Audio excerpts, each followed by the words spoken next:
So let's talk about gestures for a minute. We saw what were called illustrators. When Greg is doing this, and then Chase is doing this, then pointing around. And then Mark was doing this, and the way Mark is like the gesture king. Those are called illustrators. And illustrators are the things that you use when you use your hands or your head or your eyebrows while you're speaking. And those are the things that emphasize specific words or phrases, like I did just then, specific words or phrases, or specific words or phrases, specific words or phrases, those types of things. Illustrators is my favorite one, but there are a bunch of those as well. Greg, why don't you talk about your favorite gesture? Well, I think for me, it's adapters, because adapters are just a way of releasing nervous energy. It can be playing with your nails, twirling your hair if you have it, scratching your scalp, doing whatever, drumming your fingers. People do everything, and humans are really creative at that. If you think about putting a coyote in a cage and you watch it pace, that's a way of releasing nervous energy. You'll hear other people call those pacifying gestures or pacifying moves. Any of those things that make us more comfortable and burn nervous energy is what I call an adapter. Puts you in control of an environment that you have no control over.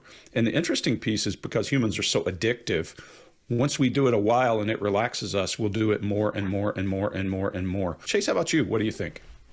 I think illustrators is my favorite, because when they don't really match the tone of what somebody is saying, and you see illustrators that aren't really matching what somebody's saying, that's almost a dead giveaway that something's amiss. We're not saying somebody's lying, but that's one of those things where we're seeing that and something's amiss. I have a second category to illustrators called body narration. This is just an illustrator. I'm moving with my hands, I'm explaining something, I'm using my hands. But if I'm talking to you about a book and I'm doing this, now I'm holding the book, and you can visualize a book there. They're kind of narrating it and helping you to visualize what they're seeing. And I think that's an interesting thing there. Mark, what's your favorite?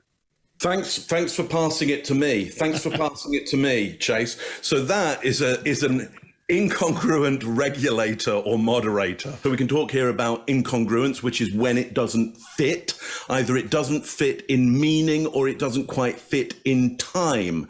And both of those can suggest that there's some stress going on. In this particular case, Chase hands it to me and I say, thanks for handing it to me. And I do this wipe gesture, okay, which is illustrative of wiping clean.